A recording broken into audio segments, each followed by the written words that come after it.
الحمد لله نحمده ونستعينه ونستغفره ونؤمن به ونتوكل عليه ونعوذ بالله من شرور أنفسنا ومن سيئات أعمالنا من يهده الله فلا مضل له ومن يضلل فلا هادي له ونشهد أن لا إله إلا الله وحده لا شريك له ونشهد أن سيدنا ونبينا ومولانا محمدا أحمد عبده ورسوله صلى الله تعالى عليه وعلى آله وأصحابه وبارك وسلم.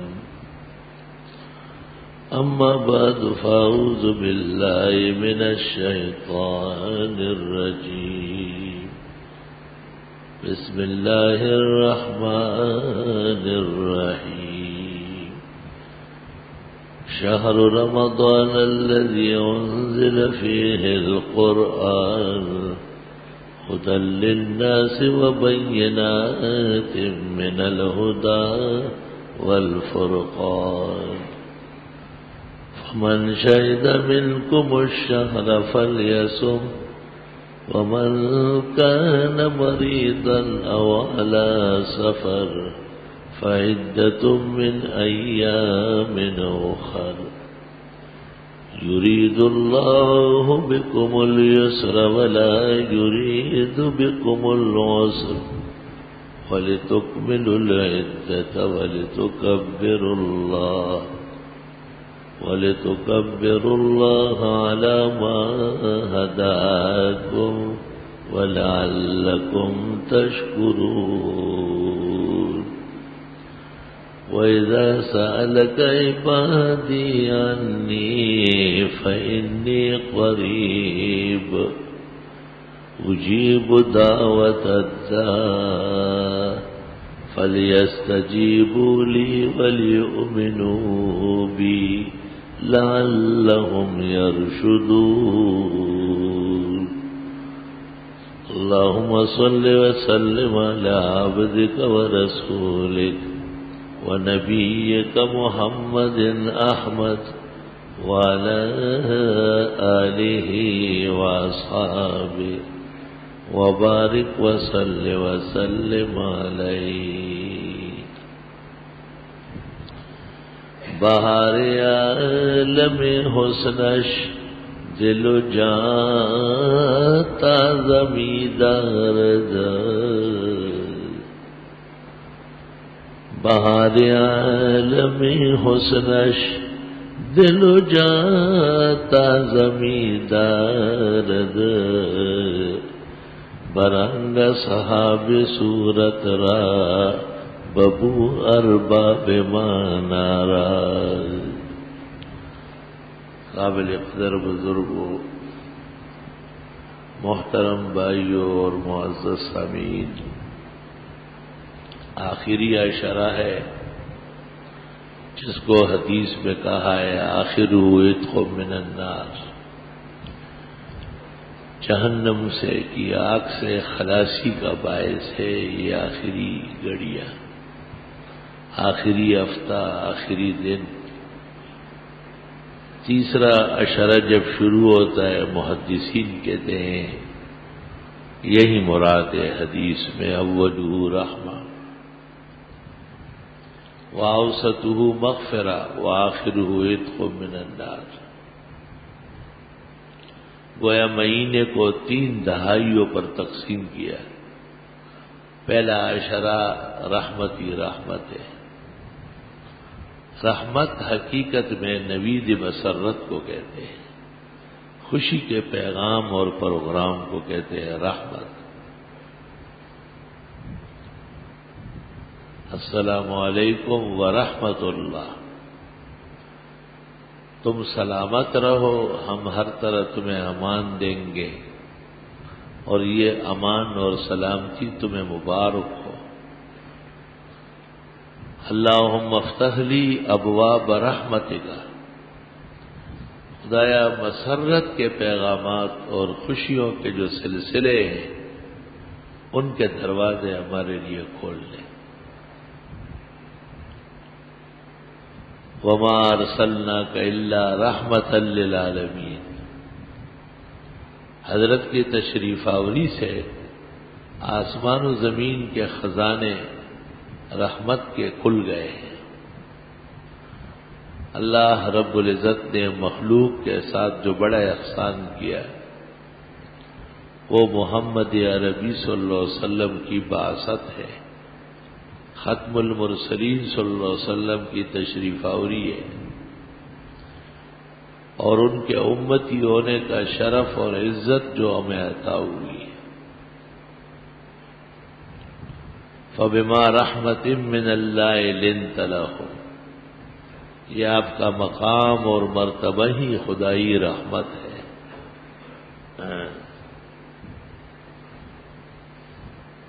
قل بفضل اللہ وبرحمتہ وبذلک فلیفرح، خدا کا فضل اور اس کی رحمت، اس پر مسلمانوں کو ناز کرنا چاہیے، اپنے اللہ کا شکر بجا لانا چاہیے۔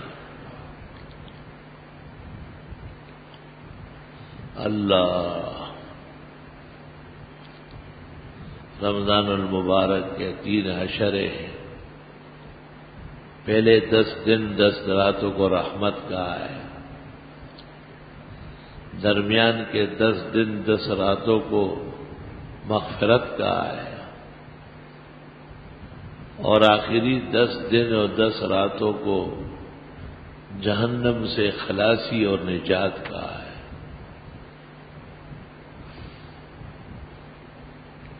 رمضان شریف کا دن اور رات بھی اس طرح تقسیم ہے، رات تراویح پڑھی جاتی ہے، قرآن پڑھا جاتا ہے اور سنا جاتا ہے، رحمت ہے۔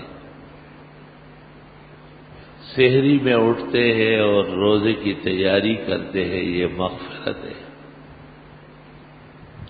دن بھر روزے سے رہتے ہیں اور شام کو عبادت بخیر و خوبی مکمل ہوتی ہے، یہ اللہ کے عذاب سے نجات اور جہنم سے خلاصی کا باعث ہے۔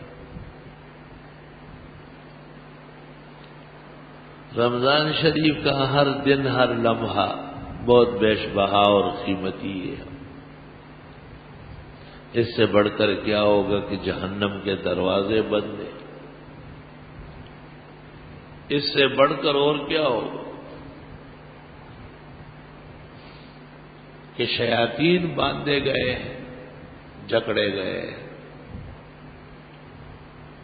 لوگ پوچھتے ہیں کہ شرارت تو ہوتی رہتی ہے، روزہ خور بھی ہوتے ہیں، کام چور بھی ہوتے ہیں، دیگر بدچلن اور برے افراد بھی ہیں،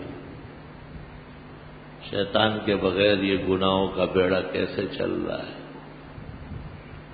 حضرت شیخ مولانا زکریا محدث نے اوجز المسالک میں اس کے 16 جوابات دیے۔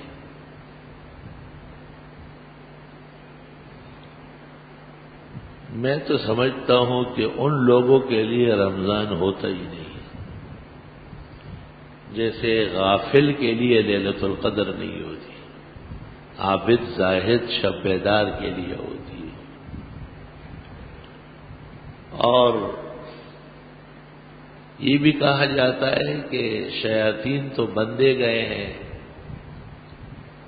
البتہ نفس کی شرارت باقی ہے، انسان کی اپنی کمزوری اور نفس اور ذات کی جو معاصی ہے وہ رہتے ہیں۔ ایک جواب یہ ہے کہ حدیث میں ہے کہ شیاطین باندھے جائیں گے، تو شیاطین کو بھی پتہ ہے کہ رمضان شریف کا مہینہ آ رہا ہے اور ہم جکڑے جائیں گے۔ انہوں نے رمضان شریف سے پہلے ہی ان کو ایسے انجیکشن لگائے، ایسے کیپسول کھلائے کہ وہ آہستہ آہستہ اثر کرتے ہیں. ظاہر ہے بعض دوائی 10 منٹ میں، بعض 2 گھنٹے میں، بعض زہر اور سین کے ایسے نکلے جو ہفتوں اور مہینوں میں کام دکھاتے ہیں. اللہ. ایک حدیث میں یہ ہے کہ سرکش قسم کے شیطان باندھے جائیں گے.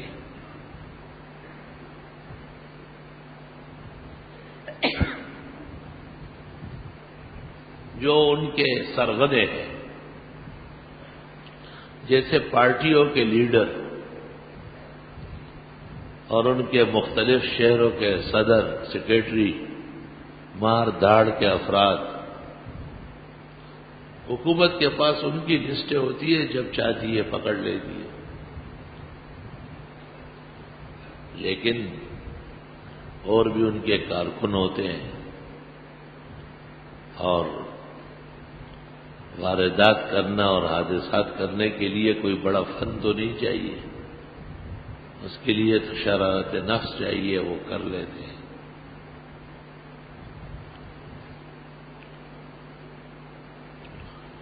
یہ بات مسلمہ ہے کہ شیاطین بندے ہوئے ہیں، کیونکہ رمضان کا اعلان ہوتے ہی، چاند ہوتے ہی جیسے سیلاب نمازیوں کا آتا ہے. یہ کسی واز سے نہیں آتے، کسی مہمان کی آمد پہ نہیں آتے، کسی حادثے کی وجہ سے نہیں آتے، لیکن رمضان شریف کی آمد پر ان کے غول اور جوک در جوک آمد دیدنی ہے، جو حدیث کی صداقت کی دلیل ہے کہ تصفت مردۃ الشیاطین اور سلسلت، سرکش شیاطین باندھے جاتے ہیں اور ان کو زنجیروں میں جکڑا جاتا ہے.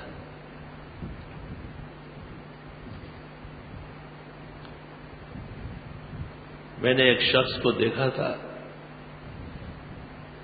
وہ بہت عجیب تھا کہ وہ ہر مسجد سے متصل شام کو افطار کا سامان مہیا کرتا تھا اور بڑی منتیں کر کے نمازیوں کو بلاتا تھا کہ آج یہاں میری طرف سے افطار ہے اور آپ اس میں شریک ہو جائیں. بڑی عزت کرتا تھا اور تقریباً اس شہر میں جتنی مساجد تھی سب میں اس کی طرف سے ایک نہ ایک دن انتظام ہوتا تھا. اور اسکول میں ہیڈ ماسٹر تھا، کوئی بڑا مالدار نہیں تھا، سخی بے انتہا تھا، اور ہر رمضان کے لیے 10-15 کنال زمین بیچتا تھا کہ رمضان شریف آ رہا ہے، لوگوں کو افطار کرانا ہے. لیکن خود روزہ نہیں رکھتا تھا.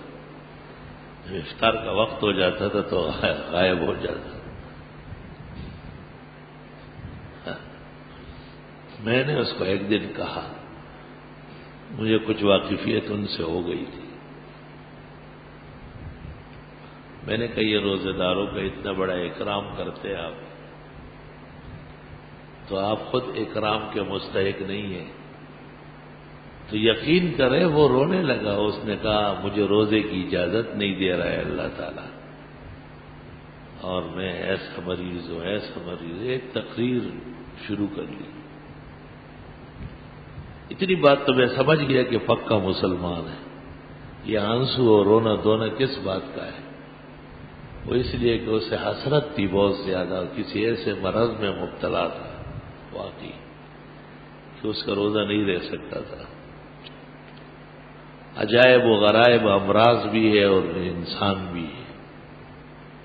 انسان بھی عجیب عجیب قسم کے ہوتے ہیں، مگر آدمی جیسا بھی ہو، جہاں بھی ہو، جس طرح بھی ہو، اپنے اللہ کو ماننے والا ہو اور اپنے اللہ کو راضی کرے جیسے وہ چاہے راضی کرے. شریعت تو دنیا کے اندر ایک میزان ہے. جیسے دنیا میں بخار دیکھنے کا ایک ترمامیٹر ہے، شوگر چیک کرنے کا ایک آلہ ہے، بلڈ پریشر دیکھنے کی ایک مشین ہے.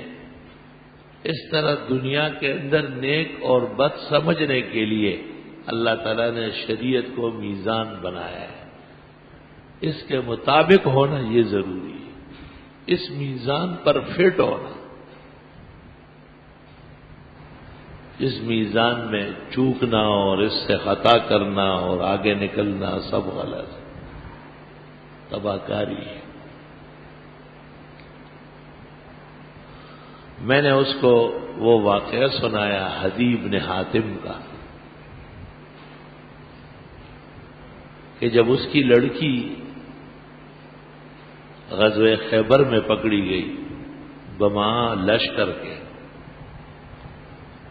اور پیغمبر صلی اللہ علیہ وسلم کی خدمت میں لائی گئی اور اس نے کھڑی ہو کر تقریر کی اور اپنے والد اور دادا کے حوالے دیے کہ وہ مختلف راستوں میں اونٹ ذبح کر کے اور رات کو مسافروں کو گزرنے والوں کو کھانا کھلاتے تھے. آپ نے تصدیق کی کہ بالکل ان سے بہت فائدہ ہوا ہے اور انہوں نے لوگوں کو آرام اور راحت رسانی کے لیے بڑی کوشش کی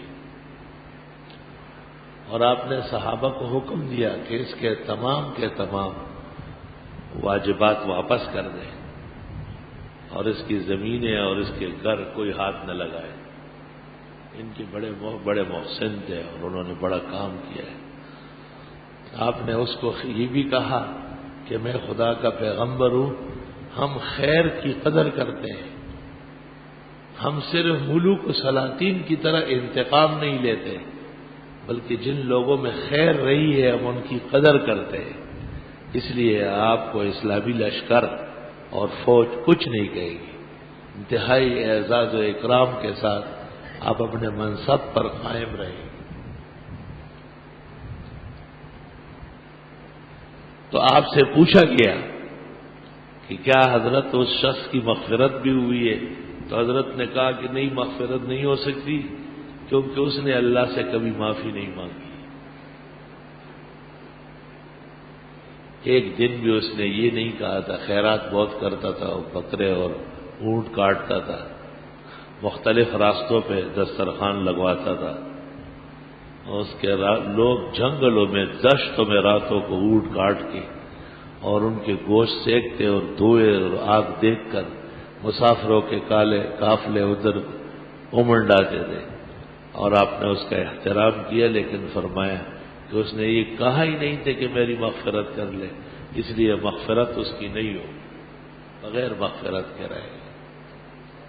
مغفرت کرانا بہت ضروری ہے.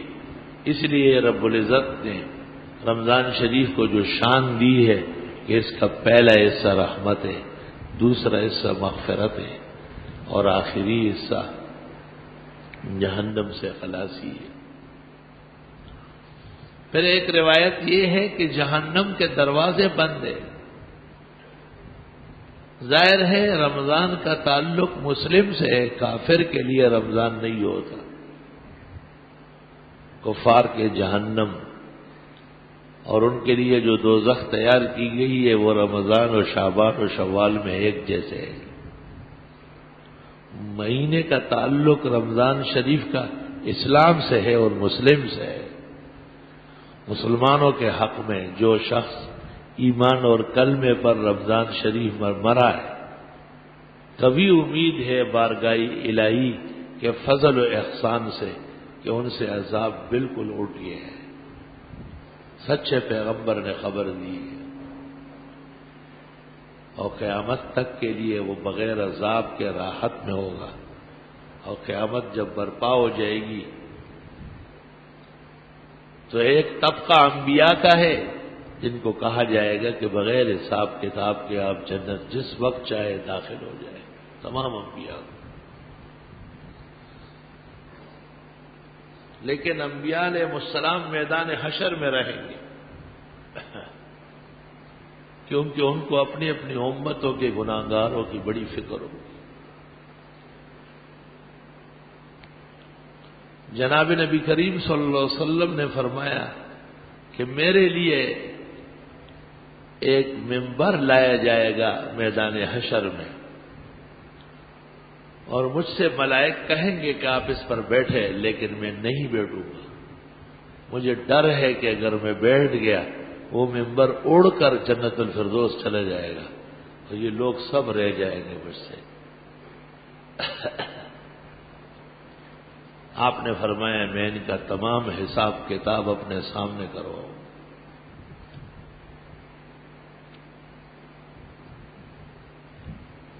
اللہ اکبر۔ اور یہ عجیب بات ہے کہ جب بھی دیکھا جاتا ہے، ایک بات تو یہ بڑی عجیب ہے کہ رب العزت جس وقت میدان حشر میں آئیں گے تو زمین ساری سفید ہو جائے گی، پوری زمین نور سے بھر جائے گی، چمک کی چمک ہوگی۔ ہر شخص اپنی جگہ سمجھ لے گا کہ اللہ جل جلالہ اپنی شان کے مطابق الوہیت کے جلالت کے ساتھ میدان حشر میں نظام عدل کے انصاف کے لیے تشریف لا رہے ہیں۔ انبیاء علیہ السلام آپ کے سامنے صف بستہ کھڑے ہوں گے۔ دائیں طرف محمد الرسول اللہ صلی اللہ علیہ وسلم کے بیٹھنے کی جگہ ہے، اور آپ کے پیچھے ایک کرسی لگی ہے، وہ عیسیٰ علیہ السلام کی ہے۔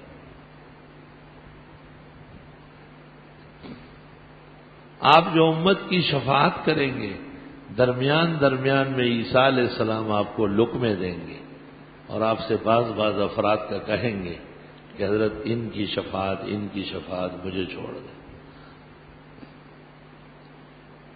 کیونکہ عیسیٰ علیہ السلام گزشتہ انبیاء بنی اسرائیل کے خاتم ہیں، اور ہمارے پیغمبر جمیع انبیاء و مرسلین کے خاتم ہیں۔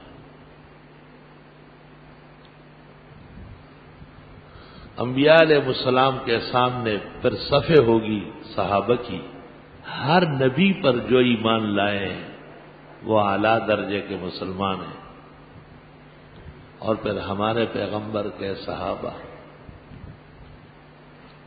آسمان و زمین نے انبیاء کے بعد ان سے بہتر انسان نہیں دیں گے۔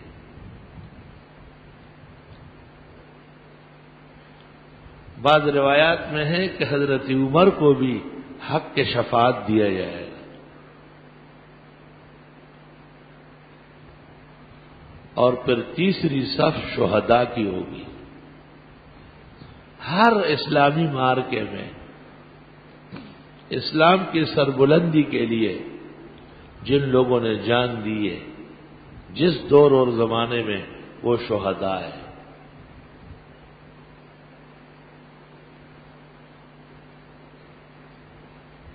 تیسری چوتھی صفوں میں وہ لوگ ہوں گے، اور ان کو بھی کہا جائے گا کہ آپ گناہگاروں کو جب چاہے اور جتنا چاہے آپ اپنے ساتھ جنت لے جائیں۔ شہداء کے بعد پھر حفاظ ہوں گے، قرآن کریم کے حافظ، اور حفاظ کے بعد علماء ہوں گے۔ بعض روایات میں ہے کہ علماء اور انبیاء ایک صف میں ہیں۔ ان کے بعد اولیاء ہوں گے، اور ان کے بعد پھر وہ چھوٹے بچے اور بچیاں جو بلوغ سے پہلے فوت ہوئے ہیں۔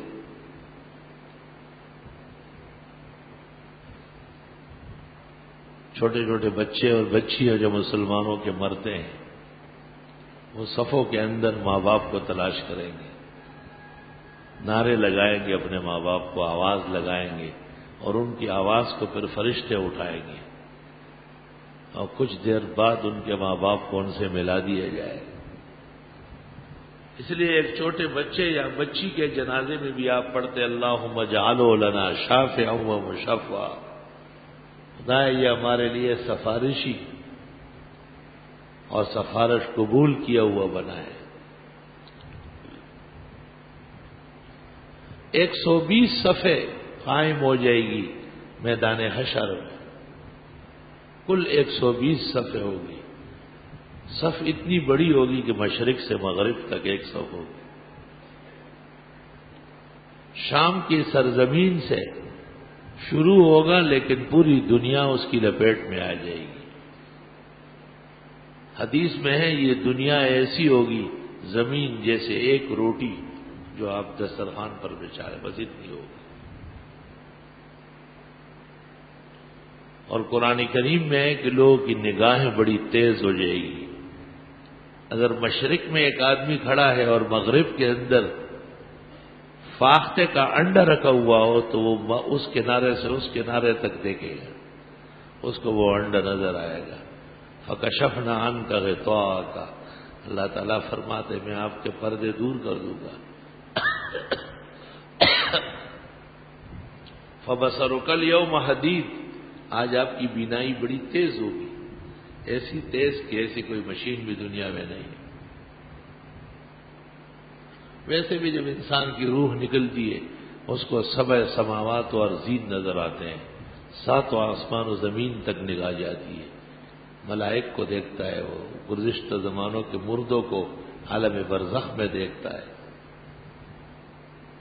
یہ دنیا ایک قسم کی رکاوٹ ہے، یہ ہمارا جسم گوشت پوش یہ بھی رکاوٹ ہے۔ موت کے بعد روح صافی ہو جاتی ہے، جسم سے اس کو علیحدہ کر کے پھر اس کے پرواز میں کوئی رکاوٹ نہیں ہوتی۔ آسمان و زمین میں وہ ایک جیسے سرایت کرتی ہے۔ روح کے لیے آسمان اور زمین سب برابر ہے، جیسے مکان کی چھت اور نیچے سب ایک جیسی چیز ہے، لیکن یہ جسم کثیف ہے، یہ رکاوٹ ہے۔ اس طرح یہ دنیا بھی کثافت کی ہے، یہ بہت بڑی رکاوٹ ہے۔ جب آسمان و زمین سب کچھ ختم کر دیا جائے گا تو تمام رکاوٹیں دور ہو جائیں گی۔ اللہ کے دربار میں 120 صفوں میں لوگ کھڑے ہوں گے اور ان میں 80 صفیں امت محمدیہ کی ہوگی اور صرف 40 صفیں آدم علیہ السلام سے لے کے عیسیٰ علیہ السلام تک انبیاء کی امت کی ہوگی، کیونکہ متبعین محمد عربی صلی اللہ علیہ وسلم کے بہت زیادہ ہیں۔ ویسے تو عیسائی بھی کہتے ہیں کہ ہم بہت زیادہ ہیں، لیکن وہ عیسیٰ علیہ السلام کو مانتے نہیں ہیں، حضرت عیسیٰ کو اور انجیل کو وہ اب جانتے نہیں ہیں، وہ غلط کاموں میں پڑ گئے اور آپ کی شریعت منسوخ نہیں ہے، ہماری شریعت ناسخ اور محفوظ ہے۔ اس لیے عربستان میں بھی روزہ ہے، افغانستان میں بھی روزہ ہے، پوری دنیا کے اندر چاند دیکھنے سے روزہ رکھا جاتا ہے اور چاند دیکھنے سے رمضان شریف ختم ہوتا ہے۔ سارے جہان میں روزے کی یہی کیفیت ہے کہ صبح صادق سے غروب آفتاب تک مفطرات ثلاثہ سے پرہیز ہوتا ہے، کھانے سے، پینے سے اور شہوت سے۔ پوری دنیا میں مسلمان کا ایسا روزہ نہیں ہے جس میں کوئی فرق ہو۔ فرق والے جو ہے یہ سے بورے بورے آغا خانی ہے، یہ اسلام سے نکل چکے ہیں، ان کا اسلام سے کوئی تعلق نہیں۔ ان کا اسلام ایسا ہے جیسے مرزائیوں کا اسلام، ان سے بھی زیادہ بدتر حال ہے۔ روزے کے ساتھ 1400 سال میں کوئی ایسا سلوک نہیں ہوا جس میں رمضان میں فرق آ جائے، ایسا نہیں ہو سکتا۔ 4 دانگ عالم میں اہل ایمان کی پہچان یہ ہے کہ ان کی نمازیں 5 ہیں فرض، اوقات بھی 5 ہیں، کچھ لوگوں کے اوقات 3 ہیں۔ روافض ظہر اثر اکٹھی پڑھتے بغیر کسی وجہ کی، اور مغرب و عشاء اکٹھی پڑھتے، وہ ظہر اثر کو ظہرین کہتے اور مغرب و عشاء کو مغربین کہتے ہیں۔ ہمارے ہاں صرف عرفات کے اندر ظہر اور عصر بشرط امام اعظم اکٹھی ہے، اور اگر اپنی اپنی پڑھنی ہے تو ظہر کی نماز ظہر میں، عصر کی نماز عصر میں، اور مزدلفہ کے اندر جا کر مغرب و عشاء اکٹھی ہے۔ اس کے علاوہ کوئی عذر نہیں ہے جس میں اوقات تبدیل ہو جائے۔ ان الصلاۃ کانت علی المؤمنین کتابا موقوتا، نماز مسلمان پر وقت کے حساب سے فرض ہے۔ رکعتیں بھی متعین ہیں کہ فجر کی 2 رکعت فرض ہے اور ظہر کی 4 رکعت فرض ہے، عصر کی 4 فرض ہے، مغرب کی 3 ہے، نہ 2 ہے نہ 4 ہے فرض، اور عشاء کے 4 فرض ہے۔ یہ تقریباً تمام عالم میں متفق مسئلہ ہے۔ حتی الروافض و شیعہ وغیرہم من اہل الباطل کلہم متفقون علی تعداد رکعات الصلاۃ۔ رمضان شریف کا اول اللہ کی رحمت ہے، درمیانی سب مغفرت کا باعث ہے، اور اخیر ہے۔ اب تو خلاصی ملنا چاہیے، نجات ملنا چاہیے، اور انشاءاللہ تعالی ملے گی۔ کوششوں پر شریعت خوش ہوتی ہے۔ وَسَعَى لَهَا سَعْيَهَا وَهُوَ مُؤْمِنٌ، کوشش کی اور مسلمان ہے۔ وَسَعَى لَهَا سَعْيَهَا، اس کام کے لیے جیسی کوشش چاہیے تھی وہ کی۔ ظاہر ہے روزے کے آداب علیحدہ ہے، نماز کے احکامات علیحدہ ہے، زکوٰۃ کے مسائل اور طرح نبھائے جائیں گے۔ وَسَعَى لَهَا سَعْيَهَا، ہر عمل کے لیے کوشش اس کی شان اور تقاضے کے مطابق ہو۔ وَهُوَ مُؤْمِنٌ، اور ایمان شرط ہے۔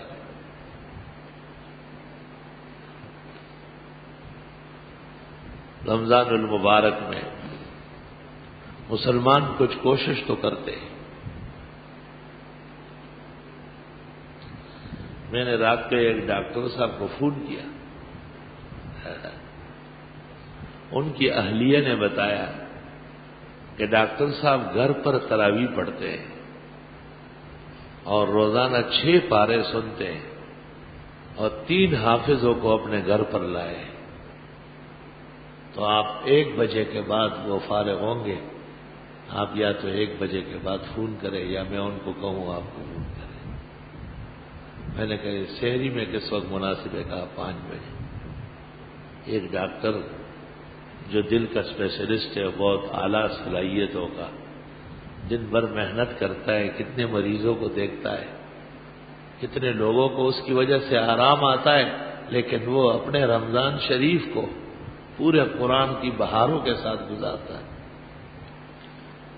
اگر ڈاکٹر صاحب اس پر اکتفا کرتا کہ میں فرض نماز اور تراویح خود اپنی پڑھ کر 1 گھنٹے اور 20 منٹ میں فارغ ہو جاؤں تو وہ ساری رات آرام کرتا، کیونکہ اس نے دن میں 3-4 اسپتالوں میں کام کیا ہے۔ میں بڑی دیر تک متفکر رہا اور خوش رہا، اور میں نے کہا ڈاکٹر بھی خطرہ ہے کہ مولویوں سے آگے نکل جائے، یہ خطرہ ہے، کیونکہ ہم تو 6 پارے ایک رات میں نہیں سن سکتے، اتنا کرتے ہیں کہ 6 گھنٹے وہ تفسیر پڑھاتے ہیں، صبح 7 سے لے کے 1:30 بجے تک، 1:40 بھی ہو جاتا ہے۔ شاید اس پر اللہ تعالی دست احسان رکھے کہ ان کی وجہ سے لوگوں کے عقیدے بنے، اعمال بنے۔ ہزاروں علماء و طلباء مدرسوں سے یہاں کے قیام کرتے ہیں، اور چھٹیوں میں طلباء سب گھر جاتے ہیں۔ یہ 2 مہینے ہمارے یہاں چھٹی ہوتی ہے۔ ان مہینوں میں جو طالب پڑھنے آتا ہے وہ بہت سرفراز طالب ہوتا ہے، وہ اپنی کلاس کے اندر استاذ کے برابر مانا جاتا ہے۔ آپ خود سوچیں کہ ادارے کی طرف سے، اساتذہ اور محتمم کی طرف سے اس کو چھٹی دے دی گئی کہ آپ عید الفطر کے 15 دن بعد آئے، لیکن وہ وہاں سے سیدھے جو ہے نا بستر باندھ کے احسن العلوم آتا ہے انہی دنوں میں، اور یہاں اپنا فارم بھرتا ہے، وہ کہتے میں نے ترجمہ پڑھنا ہے، مولانا صاحب سے تفسیر پڑھنی ہے۔ آپ ذرا اس ہمت کو تو دیکھیں، یہی وہ شخص ہے جس نے پورا سال، پورا دن رات کتابیں پڑھی ہے۔ اس قسم کے 1200 آدمی یہاں جمع ہیں، اور خدا کی قسم انہیں دیکھ کر کے مجھے ہمت ہوتی ہے، مجھے ہمت ان کے چہروں کو دیکھ کر، صبح جب میں نکل کے ان کو دیکھتا ہوں، لا الہ الا اللہ، ایسا لگتا ہے جیسے ابھی مدینہ منورہ سے آئے ہوئے، ہر طالب فرحاں خنداں، خوش و خرم، باغ و بہار۔ وہ ایک محتمم ان کے داخلوں میں ایک سختی کرتا تھا، مجھے پتہ چلا تو میں نے اس کو فون کیا اور میں نے کہا یہ خدائی فصل ہے، اور یہ محمد عربی کی نبوت کے پاسداران ہیں.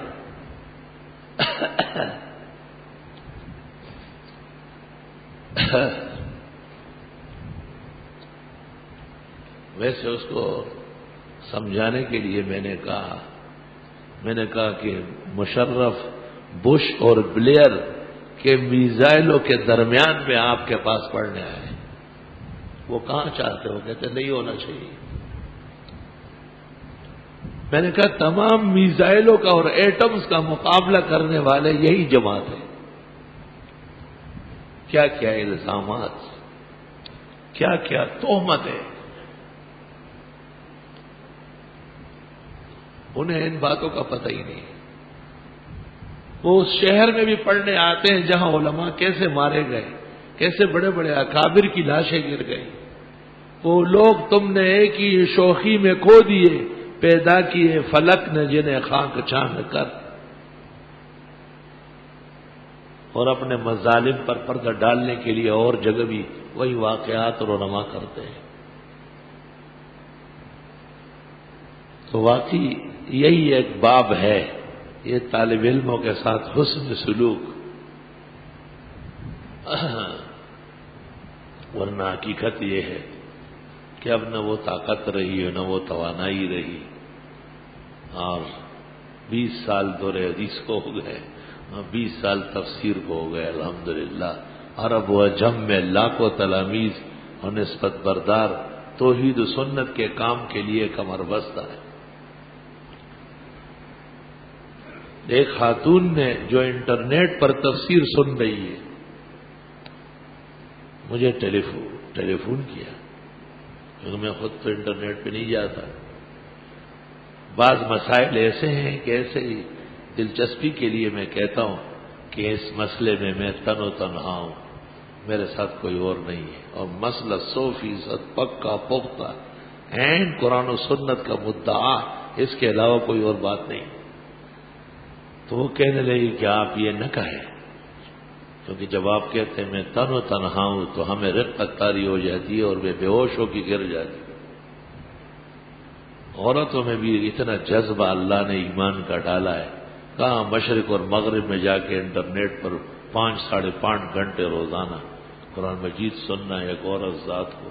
کہا ایک دن غیر حاضری نہیں، ایک دن دیر سے نہیں آئی. کہا میرے ساتھ 25-35 خواتین ہو رہے، ہماری پوری جماعت.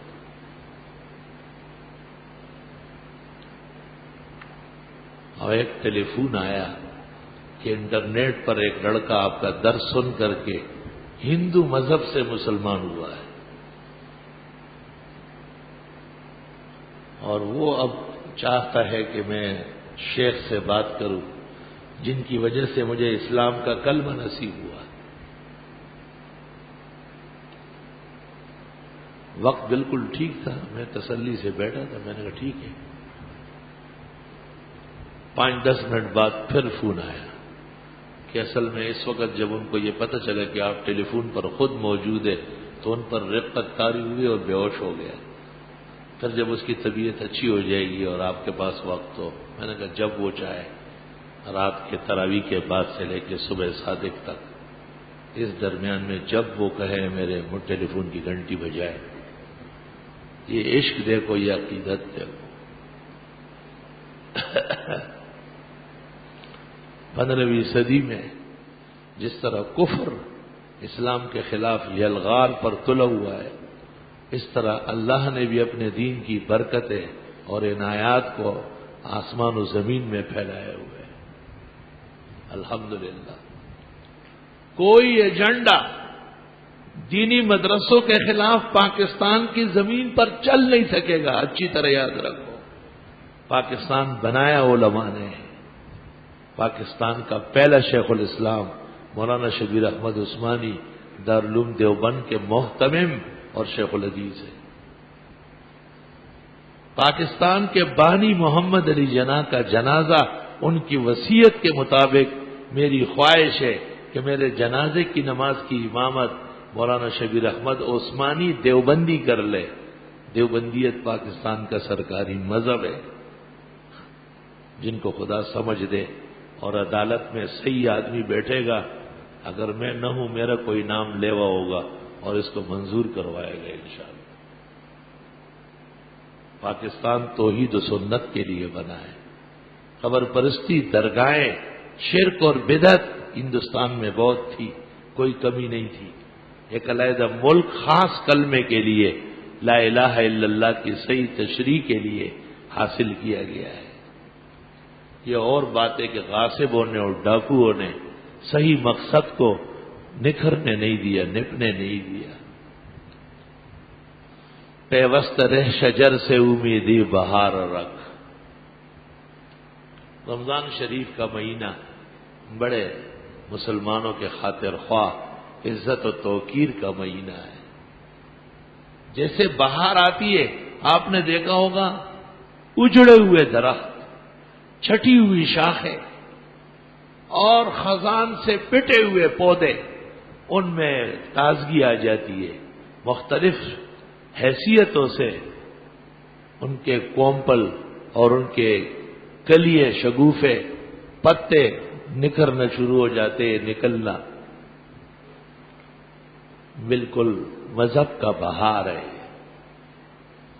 ایک گناہگار، ایک بے نمازی، ایک دین کے کاموں میں سستی اور غفلت کرنے والا، وہ بھی وضو کر کے مسجد کی طرف بھاگتا ہے۔ میں نے ایک کو دیکھا، کہاں بھاگ رہے ہو؟ کہا جماعت ہو جائے گی۔ واہ خدایا، یہ جماعت تو سال کے 11 مہینے ہوتی۔ کہا رمضان شریف ہے، اب 11 مہینے نہیں کیے تو اب بھی نہیں کروں گا۔ سبحان اللہ، مرحبا، اہلاً و سہلاً۔ اور حدیث میں ہے، جب تم نے ایک مومن کو دیکھا کہ وہ مسجد جا رہا ہے، تم گواہی دے دو کہ وہ صاحب ایمان اور جنتی ہے۔ لوگ نمازیں پڑھتے ہیں، طویل طویل ختموں میں شریک ہوتے ہیں، اپنے اللہ کو راضی کرنے کے لیے ایڑی چوٹی کا زور لگاتے ہیں۔ سب کو یقین ہے کہ ہماری زندگی فانی ہے، چند روزہ خواب ہے، گیا گزرا فسانہ ہے، بہت بے حقیقت داستان ہے۔ بس یہ آئے اور یہ جا ہی رہے، پتہ ہی نہیں ہے کتنے ہمارے سامنے رخصت ہو رہے ہیں، کیسے پھول شگوفوں والے اور کیسے چاند اور سورج کی طرح چمک دمک والے، جن کے عز و شرف پر ہمیں بھی فخر تھا، جن کے پیچھے چلنے کو ہم بھی سعادت سمجھتے تھے، ایک ایک کر کے اٹھ رہے ہیں۔ میں دیکھتا ہی رہ گیا نے رنگ صبح و شام، عمر فسانہ ساز گزرتی چلی گئی۔ چونکہ دنیا بہت عارضی ہے، ہم چند لمحوں کے لیے آئے تھے۔ اللہ فرماتے وما خلقت الجن والانس الا لیعبدون، یہ جن اور انس تو میں نے اپنی عبادت کے لیے پیدا کی۔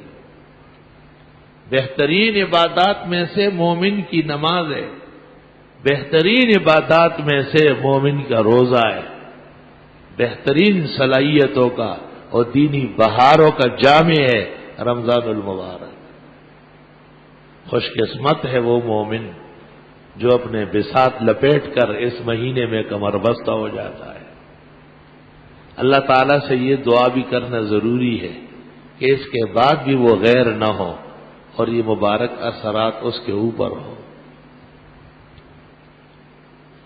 یہ ایک لمحہ فکریہ ہے کہ عید کے بعد مسلمانوں کا جوش کم ہو جاتا ہے۔ حقیقت وہی ہے جو حدیث میں آئی کہ شیاطین باندھے گئے تھے تو لوگ چھوٹ کے آئے، اور شیاطین کھول دیے گئے تو وہ اپنے اپنے ساتھی کو کندھے سے پکڑ کے واپس لے گئے۔ کیا مولوی بن رہا ہے، کیا مسجد میں جا رہا ہے۔ یہی لوگ جو ساری ساری رات روتے ہیں، یہی نوجوان جو اعتکافوں میں آنسو بہاتے ہیں۔ ایک لڑکے کو میں نے دیکھا، میں جب بھی باہر آیا وہ قرآن شریف پڑھ رہا ہے، جب بھی باہر آیا قرآن شریف پڑھ رہا ہے۔ مجھے اس پر رشک آیا، یا اللہ اتنا طویل 13-14 گھنٹے تک تلاوت کرنا کوئی آسان کام نہیں۔ اللہ ایمان کی برکت سے آسانیاں نصیب فرماتے ہیں۔ مبارک مہینے کا احترام اور اس کے نعمت طاعت کا شکر اور اللہ رب العزت سے اپنی معافیوں کی طلب، مستقبل کے لیے ہدایت پر استقامت کی دعا اور مسلمانوں کے بھلے دنوں کے لیے اللہ سے دعا یہ بہت ضروری ہے. وآخر دعوانا الحمدللہ رب العالمین. بسم اللہ الرحمن الرحیم. انہوں نے پوچھا ہے کہ زمزم میں صاف پانی ملا کر بڑھایا جا سکتا ہے؟ بخاری شریف میں ایک روایت ہے کہ آپ نے کچھ لوگوں کو پانی دیا اور انہوں نے کہا کہ ہمارا ملک دور ہے، خشک ہو جائے گا. آپ نے کہا اس میں ملاتے رہو، خیر ہی بڑھے گی. کان میں دوا ڈالنے سے روزہ ٹوٹتا ہے، یعنی فتویٰ تو یہی ہے کہ ٹوٹتا ہے، لیکن احتیاط یہ یقیناً بچنے میں ہے. راجح بات یہ ہے کہ روزہ نہیں ٹوٹے گا. بعض لوگ داڑھی کے خط بہت دور تک لیتے ہیں اور ہونٹ کے نیچے چھوٹی داڑھی بھی صاف کر لیتے ہیں. یہ ہونٹ کے نیچے جو بال ہے جس کو عربی میں انفقہ کہتے ہیں اور اردو اور فارسی میں اس کو کہتے ہیں ریش بچہ، یہ داڑھی نہیں ہے. ہاں نہ لینا بہتر ہے، یہ داڑھی میں شامل نہیں ہے. صوم صلات شدید کی پابندی کے باوجود پچھلے 2 سال سے میرے دل میں اللہ نے کے بارے میں نہایت غلط خیالات آئے.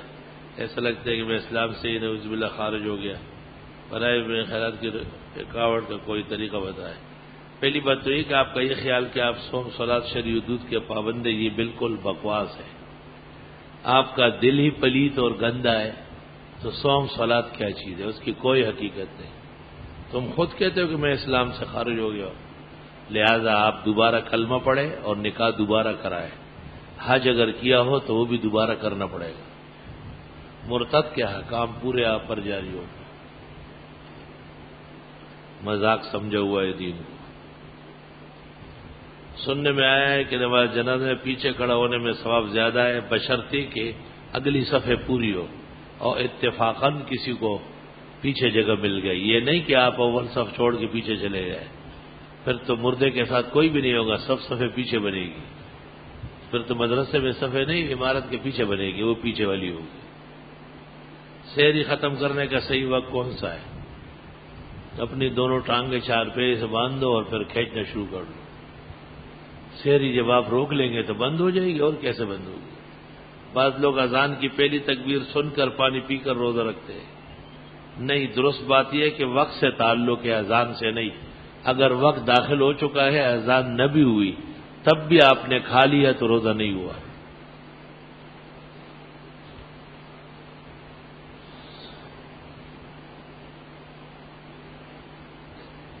لکھا ہے کہ آپ کے دوست اور بھائی خواہ یاسین عیسیٰ کی فیکٹری کل بعد افطار سے صبح تک جل کر راکوں کا ڈھیر ہو گئی اور ارب روپے مالیت کا نقصان ہو گیا.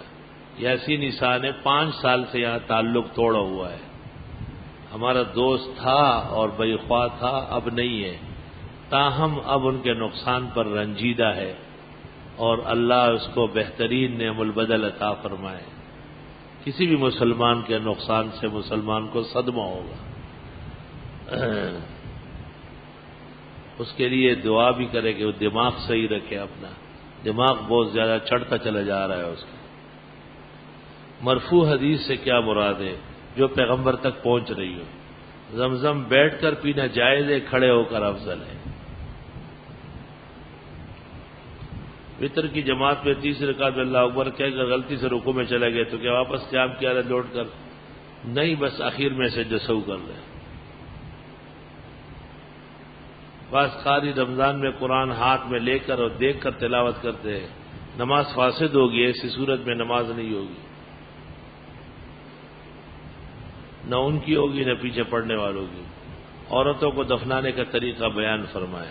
جیسے مرد دفنائے جاتے ہیں، البتہ 2 باتوں کی پابندی ہوگی. ایک تو اتارنے سے پہلے چاروں طرف چادریں لگانی ہوگی اور دوسرے محارم پردے کے لوگ وہ آگے ہوں گے. فیڈرل کیپٹل ایریا کی جامع مسجد دیوان محمد عمر فاروق کے پیش امام اللہ بخش نماز فجر کے بعد درس حدیث فرمائے کہ مساجد کو زیب و زینت بخشنا، یعنی قیمتی خوبصورت ٹائل لگوانا، عمدہ قسم کا قالین بچھانا منع ہے. سرکار دو عالم نے فرمایا مسجدوں کو آباد کرو. بہرحال روایات میں تو اسی طرح ہی ہے، جیسے مولوی صاحب نے بیان کیا ہے قرب قیامت کی نشانیاں بیان کی گئی، لیکن محققین فقہا محدثین کہتے ہیں کہ مساجد بہترین بنوانا، عمدہ ٹائل لگوانا، سونا اور چاندی چڑھانا اسلام کی عزت و وقار کا باعث ہے، درست اور ضروری ہے۔ اکثر عورتیں بچوں کو سلا کر ساتھ چری رکھتی ہے، اس سے حفاظت ہوتی ہے کہ اس کو اصل ہے، چونکہ جنات لوہے سے ڈرتے ہیں۔ فجر کی جماعت میں ایک شخص نے امام کے سلام کے بعد تیسری رکعت پڑھی، پوچھنے پر کہنے لگا کہ مجھے خیال ہوا کہ میں نے پہلی رکعت میں سورہ فاتحہ نہیں پڑھی، لہٰذا میری رکعت نہیں ہوئی۔ سعودی عرب میں رہ کے میں نے یہی سیکھا ہے کہ امام کے پیچھے سورہ فاتحہ پڑھنا ضروری ہے، اس کے سارے کام غلط ہیں۔ سعودی عرب میں وہ پیسوں کے لیے رہا ہے، کوئی پڑھنے تھوڑے گیا تھا، وہ گمراہ اور بے دین ہے، اس کی باتیں جھوٹی اور غلط ہیں۔ روزے میں مسواک کر سکتے، جی ہاں، چاہے نیم کی ہو۔ اگر آنکھ میں دوا ڈالی جائے تو کڑواہٹ منہ میں آتی ہے، یہ اثر ہے، دوا نہیں ہے، جائز ہے۔ حرم میں تراویح اور وتر سے فارغ کا طواف کیے تو اس کی طواف کے نفل وہ آپ پڑھ سکتے ہیں، کیونکہ وہ 2 رکعت واجب ہے۔ نماز نہ پڑھنی میں قرآن چھونا ہو تو بعد میں کیا ہوتا محض وضو کر کے باہر جا سکتا ہے، وضو کے لیے باہر جانا جائز ہے، ریح خارج کرنے کے لیے باہر جانا جائز ہے۔ ذرا خوراک میں احتیاط کرے ورنہ باہر ہی رہے گا، اتنی دیر تک اندر باہر آ جائے گا۔ بیوی کی وفات کے بعد شوہر اس کا چہرہ دیکھ سکتا ہے، اس کو قبر میں اتار سکتے ہیں۔ قبر میں تو محارم اتارے، اگر محارم نہیں ہے تو پھر اور اجنبیوں سے خاوند بہتر ہے، اور چہرہ دیکھنا ثابت ہے۔ میری بہن کی شادی کی عمر نکل ہی جا رہی ہے، 2 مرتبہ منگنی ہوئی لیکن کچھ عرصہ بعد ٹوٹ گئی۔ دیندار رشتے کے سلسلے دعا کی درخواست میں دعا کرتا ہوں۔ باجماعت اپنی نماز میں دوسری رکعت میں وضو ٹوٹ جائے تو دوبارہ وضو کر کے نماز پڑھی جائے، یا پڑھی ہوئی نہیں دوبارہ پڑھی جائے۔ ہمارے علاقے میں دستور ہے کہ عید الفطر کے دن روٹی مرغی کی ترکاری پکاتے اور قوم والے لوگ قوم کے حجرے میں بیٹھ کر بعد میں اس سے 7-8 گروہ بن جاتی ہے اور گھروں میں کھانا کھاتی ہے۔ شریعت میں اس کے کیا ثبوت ہے؟ کھانا لوگ پکاتے ہیں، ایک دوسرے کو کھلاتے ہیں، پیٹ میں درد آپ کا ہے، درست اور صحیح ہے، بہترین روایت۔ خیر کے کاموں کے خلاف پرچے نہیں لکھا کرے۔ حدیث شریف میں رسول اللہ صلی اللہ علیہ وسلم کے ہاں ایک بڑا دیگ پکتا تھا، اور عیدگاہ میں پھر آپ حکم دیتے تھے کہ سب بیٹھ جائے، اور کئی صحابہ جا کے اس کو پکڑ کے اٹھا کے لاتے تھے، اور وہ ختم کر کے پھر لوگ روانہ ہوتے۔ جس کے ذمہ قرآن کے پورے 14 سجدے ہو وہ سب اکٹھے ایک نیت سے کرے، ایک نیت سے کرے، ٹھیک ہے۔ سجدے کے لیے کھڑے ہو کر باقی سب بیٹھ کر نہیں، کھڑے ہو کے جائے تو بہتر ہے۔ اگر کوئی شخص بہت زیادہ ضعیف ہونے کی وجہ سے روزہ نہ رکھ سکے تو کیا اس کی اولاد اس کی طرف سے روزہ نہیں ہوگا، فدیہ دیا جائے گا۔ امام الموحدین سے کیا مراد ہے؟ یعنی توحید والوں کے بڑے استاد و شیخ، جیسے اپنے زمانے میں مولانا حسین علی۔ بغیر رفاع دین کے نماز کے بارے میں کوئی حوالہ و حدیث بیان فرمائے۔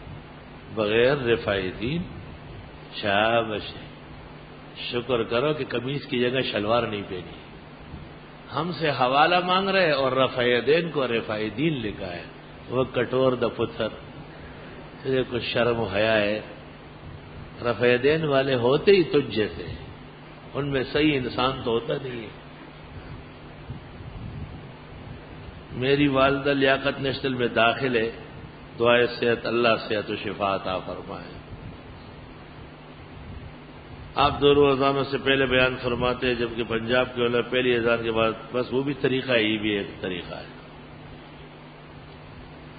معتکف ہر روز بغیر کسی وجہ کے غسل کر سکتے ہیں یا نہیں؟ باحوالہ جواب ارشاد فرمائے، نہیں، غسل نہ کرے۔ وہ مسنون غسل کے لیے نہیں جا سکتا، اور ضروری غسل اللہ حفاظت فرمائے تو کرنا پڑے گا۔ اگر وہاں قضاء حاجت کے لیے گیا اور وہاں انتظام ہو بغیر کسی پروگرام اور نیت کے اپنے اوپر پانی ڈالا تو کوئی حرج نہیں۔ کرایہ دار جو رقم مالک کے مکان کو ایڈوانس کی شکل میں دیتا ہے، کیا اس رقم پر بھی کرایہ دار زکوٰۃ ادا کرے گا؟ اب سوال یہ ہے کہ یہ اس کا مالک ہو گیا یا واپس کیا جائے گا. اگر مالک ہو چکا ہے تو پھر زکوٰۃ دی جائے گی، اور اگر قابل واپسی ہے تو رقم اس کا نہیں ہے، جس کا ہے وہ زکوٰۃ دے گا. آفتاب بھائی کی روزی اور رزق کی برکت و خوشحالی کے لیے آمین. اللہ خیر فرمائے. میں غریب عورت ہوں، شوہر اور بڑے بیٹے کا انتقال ہوا ہے، بہت قرض سے لے چکی ہے. میرا چھوٹا بیٹا بیمار ہوا تو اس کے لیے 70,000 قرض دیا. آپ بہت پریشان ہو، اللہ آپ کی پریشانی میں مدد فرمائے. والد اپنی زندگی اپنی جائیداد مال لڑکوں پر تقسیم کر لڑکیوں کو نہ دے، پھر والد کی وفات کے بعد لڑکیاں تقسیم شدہ مال سے اپنا حصہ لے سکتی؟ جی ہاں. آداب تعزیت کے بارے میں ایک کتاب کا نام بتائے. شاہ اسماعیل کی کتاب ہے ایذاء الحق، آج کل اس کا نام ہے بدعت کی حقیقت. منگنی کے بعد لڑکی والوں نے اپنی لڑکی کو جس لڑکے سے منگنی کی تھی اس کو دینے سے انکار کرے، اس منگنی کے تعلق ختم کرے، کر سکتے ہیں. اس صورت میں آئے گناہگار ہوں گے، اگر بغیر وجہ کے ہو تو گناہگار ہے.